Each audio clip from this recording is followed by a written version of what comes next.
হাজার কণ্ঠে গীতা পাঠ অনুষ্ঠিত হল শহরের শিব মন্দির রোড এলাকার রাধা গোবিন্দ মন্দিরে। গীতা পাঠ উপলক্ষে সাধারণ মানুষ উপস্থিত হয়েছিলেন মন্দির প্রাঙ্গণে। আজ সকাল থেকেই এই গীতা পাঠ শুরু হয়। অংশগ্রহণ করেন বহু সাধারণ মানুষ। সুদেব নন্দী রাধা গোবিন্দ মন্দির অ্যান্ড ওয়েলফেয়ার ট্রাস্টের সম্পাদক বলেন, হাজার কণ্ঠে গীতা পাঠ সহ শহরের বিভিন্ন এলাকায় পদযাত্রা করা হয়েছে। তিনি আরো বলেন, জনকল্যাণ, বিশ্ব শান্তি সহ বাংলাদেশের শান্তি রক্ষার্থে এই গীতা পাঠ ও পদযাত্রা করা হচ্ছে ইসলামপুর শহরে। কল্পনা সিনহা বলেন, এর আগে অনেক জায়গায় এরকম গীতা পাঠ হয়েছে, তবে ইসলামপুর শহরে এই প্রথম। তবে এতে অংশগ্রহণ করতে পেরে ভালো লাগছে। এই গীতা পাঠের মাধ্যম দিয়ে বিশ্বের শান্তি ও জনকল্যাণের শান্তির কামনা করি ও বাংলাদেশের শান্তি কামনা করি। গীতা পাঠের প্রোগ্রাম ছিল সকাল, এখন একটু আগে শেষ হলো। হাজারো কণ্ঠে গীতা পাঠ। কেন এরকম হতো? বিশ্ব মানব কল্যাণে এবং বাংলাদেশি সনাতনীদের মঙ্গল কামনায় এটা উদ্যোগ। এছাড়া অযোধ্যাতে আজকে গীতা পাঠ হয়েছে, এটার সাথে এটা ঢুকে গেছে।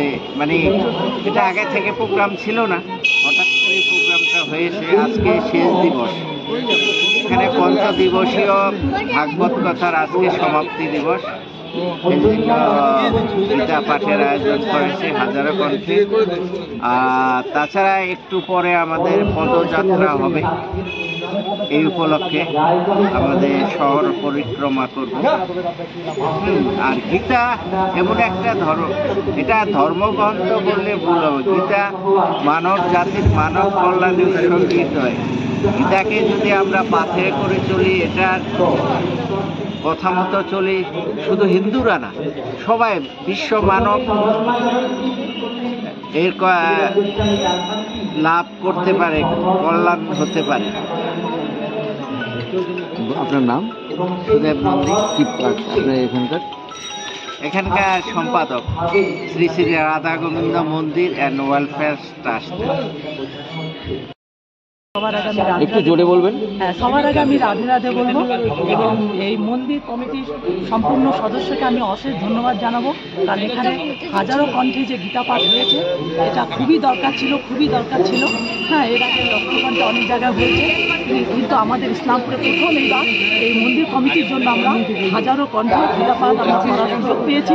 আমরা যার জন্য নিজেকে ধন্যবাদ মনে করি এবং ধন্যবাদ দিই এবং এখানকার মন্দির কমিটির সম্পূর্ণ সদস্যকে এবং অন্যান্য ভাইদেরকে যারা এখানে সহযোগ করেছেন, তাদের সবাইকে আমরা অশেষ ধন্যবাদ দিচ্ছি।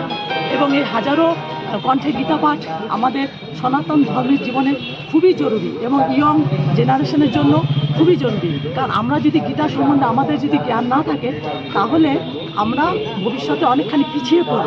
এটা আমাদের নতুন দিক আমাদের সূচনা করলো। আর আজকের দিনেই মানে আমাদের রাম মন্দির, অযোধ্যা রাম মন্দির পুজোর উদ্বোধন হয়েছিল।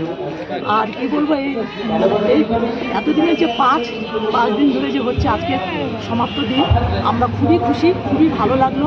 দারুণ ব্যবস্থা। যারা মহারাজজিরা আসছেন, ওনারা ভীষণভাবে আমাদেরকে উৎসাহিত করেছেন গীতা পাঠের জন্য এবং সনাতন ধর্মকে রক্ষা করার জন্য, যার জন্য আমরা মানে খুবই খুশি।